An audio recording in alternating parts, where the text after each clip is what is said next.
ada yang bisa. Apa kabar Ibu Yani sore hari ini? Kabar baik. Luar biasa, bisa Hanya terlihat dari. kabar baik tapi agak agak beban sedikit begitu, Ibu. Oke, Hmm, let's enjoy. Tetap santai iya, dan menikmati. iya, terima kasih, Ibu. Oke, mungkin Ibu bisa bercerita. Ada yang mau disampaikan, ada yang bisa dibantu. Silahkan Ibu Iya, bercerita. Ibu. Baik, Ibu Neta. Ini Ibu Neta punya waktu ya, bisa mendengar saya curhat. Sangat waktunya terbuka luas untuk Ibu Yani. Silahkan Oh Ibu iya, Yani. baik. Terima kasih. Jadi begini, Ibu Neta. Saya akhir-akhir ini eh, mau dibilang apa ya, agak agak mengganggu pikiran saya mengenai eh, di kelas saya ada satu peserta didik. Anak itu anak itu sebenarnya perawakannya baik. Nah, anaknya pada dasarnya anak itu baik. Namun akhir-akhir ini saya merasa terganggu karena eh, dia sangat cuek di kelas. Jadi dia semacam masa bodoh, malas tahu. Ketika kita memberikan pertanyaan, dia hanya diam saja dan tidak menjawab sama sekali. Dan ekspresi wajahnya juga sepertinya eh, kosong. Bagaimana ya? Tidak tidak pada kelas begitu, tidak di dalam kelas. Jadi fokusnya tidak ada di dalam kelas seperti itu. Dan dia sepertinya eh, di dalam kelas juga sepertinya dia mempunyai beban tersendiri seperti itu. Seperti itu ceritanya. Hmm. Berarti Ibu menganggap ini nih kasus yang Ibu temui ini sebuah masalah yang mengganggu. Menurut Ibu seperti itu kah? Ya, kayak kelihatannya seperti kalau saya sebagai guru, saya melihat itu seperti saya merasa saya tidak dihargai seperti itu. Karena saya juga sudah melakukan pendekatan, sudah berbicara dengan anak itu, tetapi tanggapannya hanya iya, tidak, hanya sebatas sehingga saya juga tidak bisa mencari tahu apa mencari tahu atau memberikan solusi untuk masalahnya. Oke, baik Ibu Yani. Jadi dari yang tadi Ibu Yani sudah bercerita tentang kondisi di dalam kelas, bahwa ada anak yang ketika dalam pembelajaran itu cuek, masa bodoh, atau diam saja ketika Ibu bertanya, atau sedang Ibu mengajar, dia tidak terlalu memberikan fokus. Dia Mhm. selalu menunjukkan ekspresi yang kosong terhadap kondisi kelas atau terhadap kegiatan pembelajaran. Kalau menurut saya kondisi seperti ini bukan baru Ibu Yani yang alami, hampir di berbagai tempat di sekolah-sekolah mengalami kondisi yang sama seperti ini. Dan ini penting ya, ini memang sangat penting untuk kita sama-sama menemukan alternatif strategi apa yang perlu kita tempuh untuk bisa menyikapi keadaan seperti ini. Nah, Ibu bilang bahwa anak ini pada dasarnya kan anak baik. Mhm. Benar bahwa semua orang itu, semua anak-anak, semua manusia itu uh, diciptakan oleh Tuhan, dilengkapi dengan segala kebaikan-kebaikan. Hanya kadang Iya. kondisi-kondisi tertentu itu membuat mereka berubah. Berubah Mhm. dan belum terlambat untuk kita bisa menolong mereka kembali ke kondisi semula.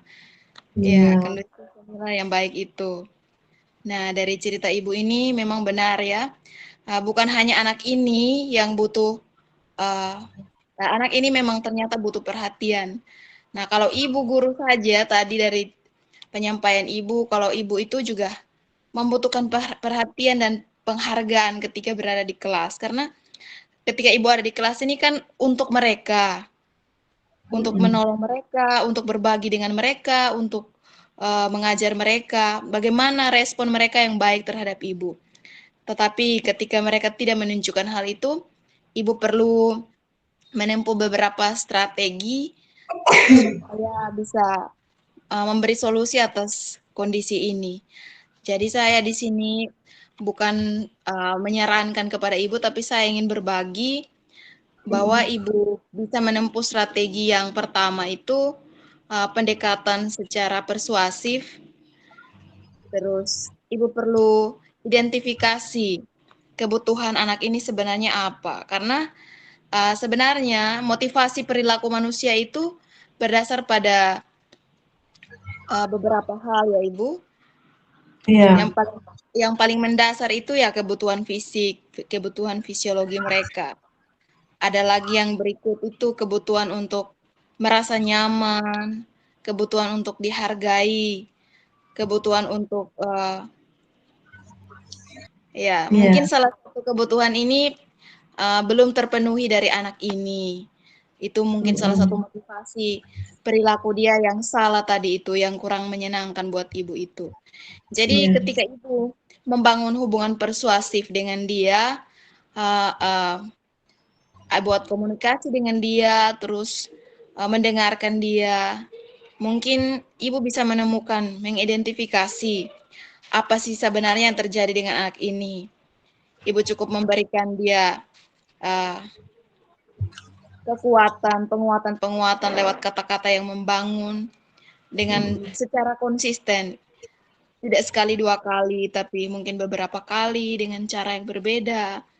Sampai dia benar-benar mengerti dan dia punya motivasi dari dalam diri sendiri untuk mau sadar kembali kepada dirinya itu sebenarnya seorang. saya juga berpikir seperti itu. Mungkin saya harus merencanakan pendekatan persuasif dengan anak tersebut. Mungkin bagaimana ya, Ibu? Kira-kira saya bisa mulai dari mana ya, begitu? Ya, mungkin ibu bisa mengajak dia pada waktu luang, misalnya ibu punya waktu jam istirahat atau ibu mungkin sempat-sempat ke kantin, ibu bisa ajak anak itu, terus bisa mendengarkan dia bercerita. Ya. Iya, Mungkin saya terus akan melakukan pendekatan. iya, Memang saya juga menyadari sepertinya dia mungkin dari 5 kebutuhan dasar itu yang saya amati sepertinya dia kurang kasih sayang. Dia oh, kurang kasih sayang, kemudian dia kurang dapat perhatian dari orang tua. Jadi baik Ibu, mungkin itu nanti akan masuk dalam rencana saya. Saya akan melaksanakan pendekatan secara persuasif. Kemudian mungkin saya juga harus apa berkomunikasi dengan orang tuanya mengenai hal iya, ini. Semoga apa yang menjadi kendala uh, yang ditemukan kendala dalam dirinya, kemudian mungkin melalui pendekatan itu saya bisa mendapatkan solusinya. iya Ibu, semoga ya Ibu. Ibu juga bisa pakai cara lain, misalnya dengan pendekatan tutor sebaya atau artinya melalui teman-teman lah. Uh, Iya, Teman-teman yang kira-kira bisa dekat dengan dia, bisa berteman dengan dia, itu bisa menjadi jalan untuk uh, mengajak dia bercerita, berbagi, dan mungkin itu bisa membuat dia merasa diperhatikan. Ternyata ada orang yang peduli begitu. iya baik Ibu. Jadi saya akan melakukan pendekatan juga dengan sahabatnya yang ada di sekolah ya Ibu ya.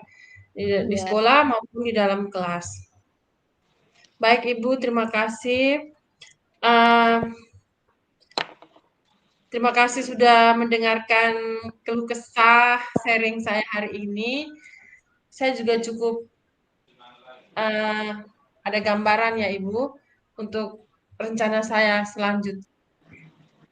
Kemudian saya berpikir nanti saya akan terus mengawal anak itu dan perkembangannya saya akan memberikan informasi kepada Ibu.